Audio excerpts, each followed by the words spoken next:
పూర్వకాలంలో ద్రవిడ దేశంలో ఒక రాజ్యం ఉండేది. ఆ రాజ్యంలో ఒక శివాలయంలో ఒక అర్చకుడు పరమశివుణ్ణి నమ్ముకుని అర్చకత్వం చేశాడు. అర్చకత్వం అంటే మామూలుగా చేసింది కాదు, ఆయన ఉన్నాడు అని నమ్మి అర్చకత్వం చేశాడు. బ్రహ్మాండమైనటువంటి కరువు వచ్చింది. ఆ ఊళ్ళో ఇంకా ఎవరు బతకలేక ఇంకా ఈ ఊరు విడిచిపెట్టి వెళ్ళిపోతున్నామని చెప్పి వెళ్ళిపోయారు. ఆ వెళ్ళిపోయేటప్పుడు ఒక గమ్మత్తు ఉంటుంది. చాలా తేలికైనవి అమ్ముకుంటే అన్నం దొరికేవి ఉంటాయో పట్టుకెడతారు, బరువైనవి వదిలిపెట్టేస్తారు. మళ్ళీ మంచి రోజులు వస్తే మనం వచ్చేటప్పటికి ఉంటాయి. ఇక మంచి రోజులు రాకపోతే ఈ ఊరికి మనకి బాంధవ్యం తీరిపోయిందని వెళ్ళిపోతారు. వాళ్ళు వెళ్ళేటప్పుడు ఆవుల్ని గేదెల్ని తీసుకెళ్లరు. ఎందుకు తీసుకెళ్లరో తెలుసా అండి? తమ కడుపు నిండడానికే మార్గం లేదు, ఇంకా వాటిని ఏం మేపుతారు. కాబట్టి కరువు వచ్చినప్పుడు ఆవుల్ని గేదెల్ని ఇంకా పోషించలేక ముందు నీరు పోయలేరు. కాబట్టి వాటిని వదిలిపెట్టేసి వెళ్ళిపోతారు. అలా వెళ్ళిపోయారు ఆ ఊళ్ళో వాళ్ళందరూ. ఈ శివాలయంలో అర్చకుడిని అన్నారు, నువ్వు కూడా వచ్చేసేయి మాతో అన్నారు. అంటే ఆయన అన్నాడు, నేను వెళ్ళిపోతే శివుడికి అన్నం ఎవరు పెడతారన్నాడు. ఇది భక్తి అంటే. అందరూ వదిలిపెట్టేశారు ఊరు. ఈయన వదిలిపెట్టేయచ్చు, కానీ ఈయన బతకడం కాదు, ఆ గుళ్ళో శివుడు బతకాలి. అందరినీ బతికించేవాడు అందరినీ ఊరి నుంచి పంపించేస్తున్నాడు. వాడికి దయలేనప్పుడు నేను ఎందుకు ఉండాలనాలి? ఆయన అలా అనలేదు, వాడికి నేను అన్నం పెట్టాలన్నాడు. ఇదే భక్తి అండి అని ఉండిపోయాడు. అందరూ వెళ్ళిపోయారు. ఈయన ఊరు మొత్తం మీద ఒక్కడే ఉండడం అంటే మీరు ఆలోచించండి ఎలా ఉంటుందో. ఇప్పుడు పక్కింటికి వెళ్ళి అడుగుదామంటే కూడా ఎవరు లేడు, మాట్లాడడానికి కూడా ఎవడో ఉండడు. ఎవరున్నారు? శివుడే ఉన్నాడంతే నమ్ముకున్నవాడు. ఆయనకే చెప్తున్నాడు, అందరూ వెళ్ళిపోయారయ్యా, నేను ఒక్కడనే ఉన్నాను, నీకోసమే ఉన్నాను. నేను వెళ్ళిపోతే నీకు ఇంత ముద్దెట్టేవాడు లేడు, ఇంత ముద్దెడదామని ఉన్నాను. నాకు దొరికితే నీకు సగం పెడతాను, నాకు దొరకడం మానేసింది అనుకో, ఇద్దరం పస్తుందాం అని చెప్పాడు. శివుడి మనసు కదిలిపోయింది ఈ భక్తికి. ఇదండి భక్తి అంటే. నేను అందుకే తరచూ ఒక మాట చెప్తా, భక్తి అంటే మనసు విప్పి భగవంతునితో మాట్లాడుట. ఓ స్తోత్రాలు చదివేయడమును ఇలా ఇలా ఇలా ఇలా ఇలా యాక్షన్ 500లు భక్తి అనరు. మనసు విప్పి భగవంతుడితో ఉన్నదున్నట్టు నిలబడి నిజాయితీగా ఉండుట, దానికి భక్తి అని పేరు. నిరంతరానుసంధానము ఈశ్వరుడితో. అది తైలధార పాత్రలోంచి పాత్రలోకి పడ్డట్టు పడుతూనే ఉండాలి. కాబట్టి చూడండి, ఇప్పుడు కదిలింది ఈశ్వరుడి గుండె. ఆయన అన్నాడు, ఒరే నువ్వు అక్కడివి నా కోసం ఉండిపోయావు, ఫోన్లో పనిచేయి, నీకు చాలా డబ్బు వచ్చే మార్గం ఒకటి చెప్తాను. నేను ఒక శ్లోకం ఒకటి రాసిస్తాను. ఈ రాజ్యానికి ఉన్నటువంటి ప్రభువు చాలా సాహిత్యమునందు మక్కువ కలిగినటువంటి వాడు. కాబట్టి ఆయన నువ్వు పట్టుకెళ్ళి ఈ శ్లోకం చెప్తే చాలా సంతోషించి నీకు కానుకలు ఇస్తాడు. నువ్వు ఆ కానుకలు తెచ్చుకొని దానితో నువ్వు బతుకు, నాకు నైవేద్యం పెట్టు అన్నాడు. అంటే అలాగే అంగీకరించి ఆ గుడిలో ఉండేటటువంటి అర్చకుడు ప్రభువు దగ్గరికి వెళ్ళాడు. వెళ్ళి పరమశివుడు రాసిచ్చినటువంటి పత్రాన్ని తీసి ఆ పద్యాన్ని చదివాడు. సింధుర రాజగమనాద్ధమ్మిల్ల బంధంబు సహజ సుగంధంబు. అందులో ఉంది, పార్వతీదేవి యొక్క కేశపాశము సహజమైనటువంటి సువాసనతో కూడి ఉంటుంది. సింధుర రాజగమనాధమ్మిల్ల బంధంబు సహజ సుగంధంబు. సింధుర రాజగమన అంటే ఏనుగు ఎలా నడుస్తుందో అటువంటి ఏనుగు యొక్క నడక వంటి అందమైన నడక కలిగినటువంటి పార్వతీదేవి యొక్క కేశపాశము సహజమైన సుగంధము కలిగినది. ఆ రాజు యొక్క ఆస్థానంలో ఆస్థానకవి ఒక ఆయన ఉండేవాడు, నక్కీరుడు అని ఆయన పేరు. ఆ నక్కీరుడు అక్కడ కూర్చుని ఉండగా ఈయన వెళ్ళి ఆ పద్యం చదివాడు. చదివితే ప్రభువు సంతోషించబోయాడు. నక్కీరుడు లేచి అన్నాడు, తప్పిది చెప్పరాదు కవితా సమయంబున నొప్పు కాదు, నీవిప్పగిదిన్ రచయింపవచ్చునే అన విప్రుడు తెల్లబోయి, నాక పరమేశ్వరుండు ఈ వసుధాదిపుపై రచయించి ఇచ్చెగాని ఏ ఒప్పును తప్పునేనరుగా ఉత్తములారయటంచు క్రమరన్. కాళహస్తీశ్వర మహాత్యంలో ధూర్జటి ప్రణీతం ఇది. ఆయన అన్నాడు, అయ్యయ్యో తప్పిది చెప్పరాదు. ఇలా చెప్పచ్చా? తప్పు. ఎలా చెప్తున్నావు? కవితా సమయంబున నొప్పు కాదు. ఒక కవిత్వం చెప్తే దానికి ఒక నియమం ఉంటుంది. ఏది సహజంగా ఉంటుందో అది చెప్పాలి. అసహజమైన విషయం రాడు. వెంట్రుకలకి సువాసన ఉండడం ఏంట్రా? ఎలా రాసుకొచ్చావు? కవితా సమయంబున నొప్పు కాదు, నీవప్పగిదిన్ రచయింపవచ్చునే, నువ్వు ఇలా రచనలు చెయ్యొచ్చా అని అడిగాడు నక్కీరుడు లేచి. పాపం ఆయన శివాలయంలో అర్చకుడు, పాపం కవిత్వం రాదు. నక్కీరుడంతటి వాడు లేచి గద్దించేటప్పటికీ హడిలిపోయాడు.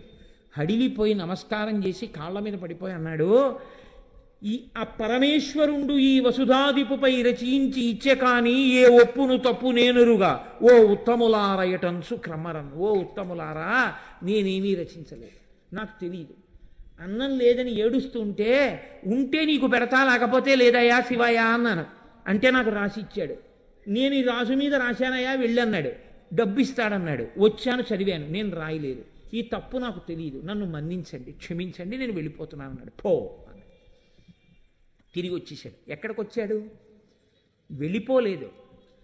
అందరూ వదిలిపెట్టేస్తే నమ్ముకుని గుళ్ళో ఉన్నాను, నాకు దొరికితే నీకు పెడతానన్నాను. పోన్లే, మర్యాద చేయకపోతే పీడాపోయేది, అవమానం చేయించాడు ఇలాంటి పద్యం రాసిచ్చి అని. ఇక గుడికి వెళ్ళడం మానలేదు, మళ్ళీ ఊరెళ్ళాడు. వెళ్ళి చాలా మనసులో కోపం. అమ్మ దెబ్బలాడుతూ సున్నిపిండితోటి నలుగు పెట్టేటప్పుడు ఉండేటటువంటి ప్రక్రియ మీరు ఎప్పుడైనా చూస్తే చాలా గమ్మత్తుగా ఉంటుంది. పిల్లాడు బిక్క మొహం వేసి ఎక్కడ గిల్లేస్తుందో భయం. వాడు ఇలా చేతులు ఇచ్చి ఇలా ఉంటాడు, అమ్మ వంక చూస్తూ.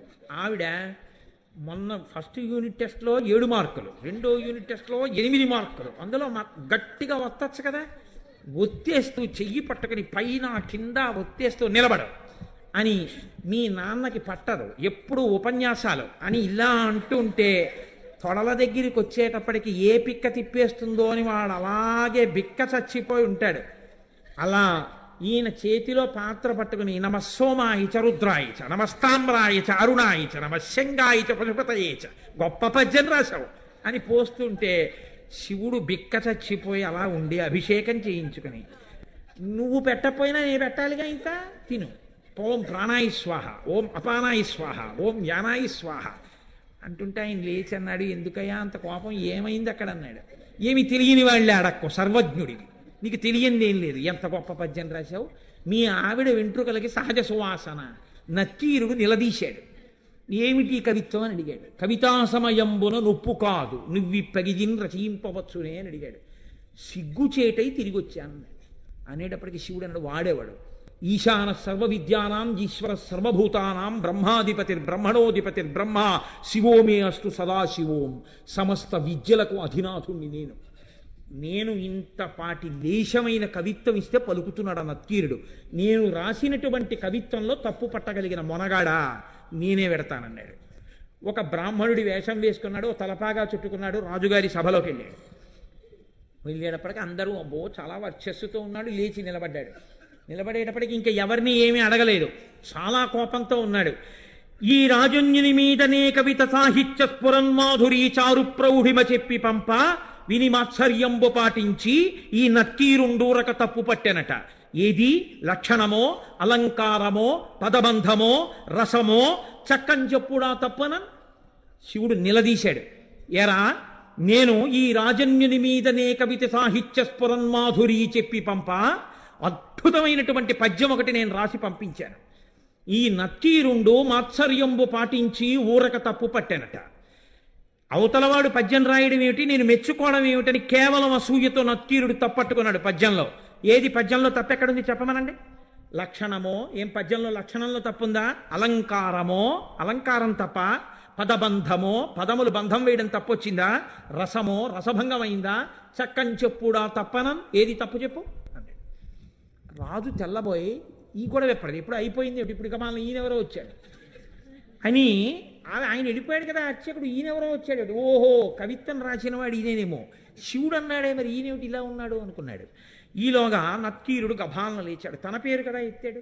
అందుకని నక్కీరుడు లేచాడన్నాడు, అగజకునైనం తగు ఇలా మగువులకు తగదు మాను మాత్సర్యమింకన్ గగన ప్రసూనవాదము జగతిన్ ప్రత్యక్షమునకు సరియన తగునే. ఏమిటా నువ్వు మాట్లాడేది? కవిత్వం రాశావా? పద్యం రాసి పంపించావా? అగజకునైనం తగు, కొండకు పుట్టినటువంటి తల్లి కాబట్టి ఎత్తి పొడిచాడు. కొండల ఆవిడ పార్వతీదేవి కాబట్టి ఏమో ఆవిడ వెంట్రుకలకి సువాసన ఉందేమో. ఇలా మగువులకు తగదు, భూమి మీద ఏ ఆడదాని జుత్తు సువాసనతో ఉండదు. గగన ప్రసూనవాదము, ఆకాశంలో పువ్వు ఉందంటే ఎవడైనా నమ్ముతాడు? కనబడుతుందా ఎవరికైనా? ఎవడైనా అనుభవించింది ఉంటే చెప్పు, మేమెవరం చూడలేదు వాసన. నువ్వేదో రాసి పార్వతీదేవి కేశపాశం అంతా చాలా సహజ సుగంధంగా ఉంటుంది అంటే ఎలా ఒప్పుకుంటావు? ఇది ప్రత్యక్షమునకు సరియనతగునే, మా కంటితో చూసింది అని సత్యమని మేము అంగీకరిస్తామా? అంగీకరించాం. ఏమిటి తప్ప తప్ప అని 10 మాటలు అడుగుతాయంటే అందుకని తప్పే అనేటప్పటికీ శంకరుడు అన్నాడు, పార్వతీదేవి కేశపాశమునకు సహజ సుగంధముందో లేదో చెప్పగలిగిన వాడెవరు? ఒక్క శంకరుడు. నేను చూస్తాను కాబట్టి ఆ కేశపాశం యొక్క వాసన, కాబట్టి నేనే రాసింది, నేను చూసిన వాడిని. నేను చూసి సహజ సుగంధం ఉందని చెప్పినా నువ్వు నమ్మవా? నేను శివుణ్ణి అని చెప్పడం కోసం ఒక్క నత్తీరుడికి కనపడేటట్టుగా నీలగ్రీవుండు నిటల నేత్రము చూపాను. నీలగ్రీవుడు నల్లని కంఠమున్నవాడు, హాలాహలాన్ని భక్షించినవాడు, అంత ఓర్పున్నవాడు, లోకములను రక్షించగలిగినవాడు. వీడికి నేను చెప్పింది నిజమే అని చెప్పాలని పరమశివుణ్ణి నేను అబద్ధం చెప్పవలసిన అవసరం లేదు. ఆమె నా భార్య. నేను నిరంతరం వాసన చూసిన కేశపాశం అది. నేను చెప్తున్నానని చెప్పడం కోసమని 3వ కన్ను చూపించాడు. చూపిస్తే అహంకారం అండి నక్కీరుడికి. తను నమ్మింది, తనకొచ్చిన 4 పద్యాలు గొప్పనుకున్నాడు. పరమశివుడంతటి వాడు 3వ కంటితో త్రయంబకుడై ఎదురుగుండా కనపడితే ఆయనే సుగంధిం పుష్టివర్ధనం ఉర్వారుకమివ బంధనాన్ మృత్యోర్ముక్షీయమామృతాత్ అంటాం. ఒక్కసారి మహాదేవుడి కాళ్ళ మీద పడితే ఏ స్థితిని పొంది ఉండేవాడో ఆయన అన్నాడు, తల చుట్టువార కన్నులు కలిగిన పద్యంబు తప్పు కాదనవశమే, వలదిచ్చట నీ మాయా విలసనములు పనికిరావు విడువమటన్న. 3వ కన్ను కాదు, నీ తల చుట్టూ కళ్ళు చూపించినా నువ్వు చెప్పిన పద్యం తప్పే. అహంకారం చూడండి ఎలా ఉంటుందో. అన్ని విద్యలకు ఆలవాలమైనటువంటి శంకరుడే వచ్చి చెప్తే ఎందుకు వచ్చిందిరా? మహానుభావుడు చెప్తున్నాడు, ఏమో నా తల్లి కేశపాశమునకు సుగంధం ఉండి ఉండవచ్చు. ఆ అనుభవము, నేను అలా అమ్మ కేశపాశ దర్శనం చేయగలిగిన భాగ్యాన్ని శంకరా నాకు కూడా కృప చెయ్యని పాదాల మీద పడాలి. తన విద్యతో వాదన చేస్తున్నాను అనుకున్నాడు. నీ తల చుట్టూ కళ్ళు చూపించినా నీ పద్యం తప్పే అన్నాడు. వెంటనే శంకరుడు అన్నాడు, నీవు కుష్ఠవ్యాధి చేత భయంకరముగా పీడింపబడదువుగాక. ఉత్తర క్షణంలో ఒళ్ళంతా వివరణమై కుష్ఠవ్యాధి బయలుదేరింది. ఇప్పుడు పరమశివుడి కాళ్ళ మీద పడ్డాడు. అయ్యయ్యో తండ్రి, వచ్చిన 4 ముక్కలకి కన్ను మిన్ను కానక అహంకారంతో ప్రవర్తించాను. ఖచ్చితంగా జగదంబ యొక్క కేశపాశము సుగంధభరితమే అయ్యుంటుంది. నన్ను అనుగ్రహించి నాకు క్షమాభిక్ష పెట్టు అని ఆయన కాళ్ళ మీద పడ్డాడు. శివుడు అన్నాడు, నువ్వు కైలాస పర్వత శిఖర దర్శనం చేస్తే నీ యొక్క పాపం పోయి నీకు మళ్ళీ ఆరోగ్యం కలుగుతుందని అంతర్థానం అయ్యాడు. ఇప్పుడు ఈ కుష్ఠవ్యాధితో బయలుదేరాడు. ఎంత వర్ణించాడో దుర్జటి. ఎప్పుడైనా అవకాశం ఉంటే కాళహస్తీశ్వర మహాత్మ్యం చెప్తాను, అప్పుడు విందురుగా. అప్పుడు మహానుభావుడు ఉత్తర భారతానికి నడిచి వెడుతూ కైలాసం కనపడక కుష్ఠవ్యాధి పెరిగి వేళ్ళు కాళ్ళు ఊడిపోతుంటే ఏడుస్తుంటే ఆనాడు సుబ్రహ్మణ్యుడు ప్రత్యక్షం అయ్యాడు ఒక చోట చెట్టు కింద. ఓరి పిచ్చాడా, మా నాన్న హృదయం నీకు ఇప్పటికీ అర్థం కాలేదు. కైలాసం అంటే కుష్ఠవ్యాధితో అక్కడ కడతావా? దక్షిణ కైలాసం కాళహస్తి శిఖరం చూడమన్నాడు రామా నాన్నగారని చెప్పి కాళహస్తి శిఖరం చూపించాడు. వెంటనే కుష్ఠవ్యాధి పోయింది.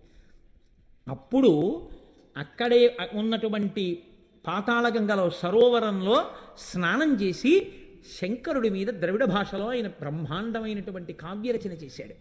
కాబట్టి అమ్మవారి యొక్క కేశపాశమునకు సహజమైనటువంటి సుగంధం ఉంటుంది అని చెప్పి పెద్దలైనటువంటి వారు ధ్యానమునందు అనుభవించారు.